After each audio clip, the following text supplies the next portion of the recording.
ಯಾರು ಜಿಮ್ಗೆ ಎಗೇನ್ಸ್ಟ್ ಇದ್ದಾರೆ, ಸಪ್ಲಿಮೆಂಟ್ಸ್ಗೆ ಎಗೇನ್ಸ್ಟ್ ಇದ್ದಾರೆ, ಡೈಲಿ ಚಿಕನ್ ಮೊಟ್ಟೆ ತಿನ್ನಬಾರ್ದು ಅಥವಾ ಪ್ರೋಟೀನ್ ಇಂಟೇಕ್ ಕಂಪ್ಲೀಟ್ ಮಾಡಬೇಕು, ಅದಕ್ಕೆ ವಿರುದ್ಧ ಇದ್ದಾರೆ.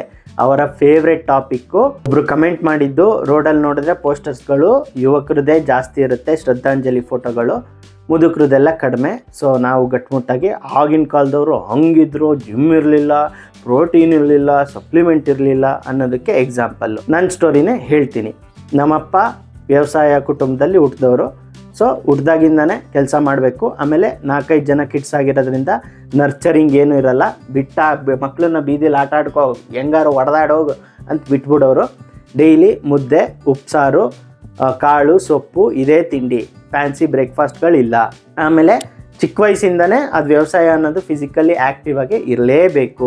ಈವನ್ನು ಈ ರೈಲ್ವೆ ಟ್ರ್ಯಾಕಲ್ಲಿ ಜಲ್ಲಿಕಲ್ಲೆಲ್ಲ ಹೊರೋದು, ಸಣ್ಣ ಪುಟ್ಟ ದುಡ್ಡಿಗೆ, ಅಥವಾ ಮನೇಲಿ ಬೆಳೆ ಏನೋ ಬೆಳೆದಿರ್ತಾರೆ ಅದನ್ನು ಮೂಟೆಗಳನ್ನ ಹೊತ್ಕೊಂಡೋಗಿ ಮಾರ್ಕೆಟ್ಗೆ ಹಾಕೋದು, ಈ ರೀತಿ ಫಿಸಿಕಲಿ ಆ್ಯಕ್ಟಿವ್ ಆಗಿದ್ದವರು.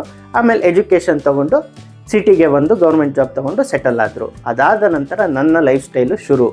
ಫ್ಯಾನ್ಸಿ ಬ್ರೇಕ್ಫಾಸ್ಟು, ಯಾವಾಗಲೂ ಈ ಬೇಕ್ರಿ ಐಟಮ್ಗಳು, ಚಕ್ಲಿ, ಕೋಳ್ಬಳೆ, ರವೆ ಉಂಡೆ, ಕೇಕು, ಚಿಪ್ಸು ಸ್ಟಾಕಲ್ಲೇ ಇರುತ್ತೆ.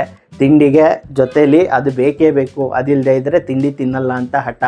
ಫಿಸಿಕಲಿ ಅಷ್ಟು ಆ್ಯಕ್ಟಿವ್ ಇಲ್ಲ. ಹೈಸ್ಕೂಲಲ್ಲೂ ಯಾವುದೇ ರೀತಿ ಸ್ಪೋರ್ಟ್ಸ್ ಆ್ಯಕ್ಟಿವ್ ಆಗಿರಲಿಲ್ಲ. ಮುದ್ದೆ, ಕಾಳು, ಸೊಪ್ಪು, ತರಕಾರಿ ಮುಟ್ಟೋದೇ ಇಲ್ಲ. ಸೊ ಹಾಗೇ ಬೆಳ್ಕೊಂಬಂತೆ. 1/4 ಗಂಟೆ ಆಟ, ಆಮೇಲೆ ಓದು. ಆವಾಗ ನೀನು ಓದ್ತೀಯೋ ಬಿಡ್ತೀಯೋ, ಓದಲಿಲ್ಲ ಅಂದರೆ ಅಲ್ಲಿ ದನ ಕಾಯೋಗು ಅಷ್ಟೇ. 4-5 ಜನ ಮಕ್ಕಳು ಕೇರ್ ಮಾಡೋಕ್ಕಾಗಲ್ವಲ್ಲ. 18 ಆದ ನಂತರ ನಾನು ಆ್ಯಕ್ಚುಲಿ ಹೆಲ್ತ್ ಕಾನ್ಷಿಯಸ್ ಆಗೋಕ್ಕೆ ಶುರುವಾಗಿದ್ದು. ಸೊ ಈ ಒಂದು 20 ಇಯರ್ಸ್ ಇದೆಯಲ್ಲ, ನೀವು ಹುಟ್ಟಿದಾಗಿಂದ ಅದು ಮೇಜರ್ ಫೌಂಡೇಶನ್ನು. ಸೊ ಅಲ್ಲಿ ಏನು ಮಾಡ್ತೀರಾ ಅನ್ನೋದು ನೆಕ್ಸ್ಟ್ 40 ಇಯರ್ಸು ಹೆಂಗಿರ್ತೀರಾ ಅನ್ನೋದನ್ನ ಡಿಸೈಡ್ ಮಾಡುತ್ತೆ. ನಮ್ಮಪ್ಪ ಆಮೇಲೆ ಗೌರ್ಮೆಂಟ್ ಜಾಬ್ ಆದಮೇಲೆ ಎಗೇನ್ ಕೂತ್ಕೊಂಡು ಮಾಡೋ ಕೆಲಸ. ಸೊ ಓವರ್ ವೆಯ್ಟು ಆಗಿದ್ದಾರೆ, ಬಟ್ ನನಗಿಂತ ಆರೋಗ್ಯವಾಗಿದ್ದಾರೆ. ನನ್ನ ಹಿಸ್ಟ್ರಿಲಿ ಒಂದ್ಸತಿನೂ ನಂಗೆ ಜ್ವರ ಬಂದಿದೆ, ಕೆಮ್ಮು, ನೆಗಡಿ, ಇವತ್ತಾಗಲ್ಲ, ಆಫೀಸ್ಗೆ ಹೋಗಲ್ಲ, ರೆಸ್ಟ್ ಮಾಡ್ತೀನಿ ಅನ್ನೋದು ಇಲ್ಲವೇ ಇಲ್ಲ. ನಾನೇ ರೀಸನ್ ಕೊಟ್ಟು ಸ್ಕೂಲ್ಗೆಲ್ಲ ಬಂಕ್ ಆಗ್ತಿದ್ದೆ, ಬೇದಿ ಆಯಿತು, ಹೊಟ್ಟೆ ನೋವು, ತಲೆನೋವು, ಆ ಥರ ಎಲ್ಲ. ಸೊ ಅಷ್ಟು ಆರೋಗ್ಯವಾಗಿದ್ದಾರೆ. ರಿಟೈರ್ಡ್ ಆದ ನಂತರ ಎಗೇನ್ ಫಿಸಿಕಲ್ ಹಾರ್ಡ್ ವರ್ಕು, ವ್ಯವಸಾಯನೇ ಮಾಡಬೇಕು ಅವ್ರಿಗೆ. ಈಗಲೂ ಸಹ ಅಷ್ಟೇ ಗಟ್ಮುಟ್ಟಾಗೆ 66 ವರ್ಷ ಆದ್ರೂ ಮಾಡಿಕೊಂಡು ಇದ್ದಾರೆ. ಅವ್ರು ಜಿಮ್ ಮಾಡದೇ ಇರ್ಬೋದು, ಬಟ್ ಅಲ್ಲಿ ಮಾಡೋ ವ್ಯವಸಾಯನೇ ಫಿಸಿಕಲ್ಲಿ ಅಷ್ಟು ಮಸಲ್ಸ್ನ ಎಂಗೇಜ್ ಮಾಡುತ್ತೆ, ಸ್ಟ್ರಾಂಗ್ ಆಗಿ ಇಟ್ಕೊಳ್ತಾರೆ.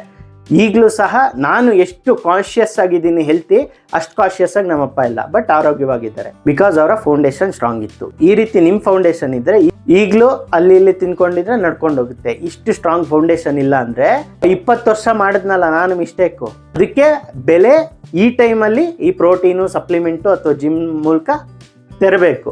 ನೆಕ್ಸ್ಟು 40 ಇಯರ್ಸ್ ನಾನು ಆರಾಮಾಗಿರ್ಬೇಕಂದ್ರೆ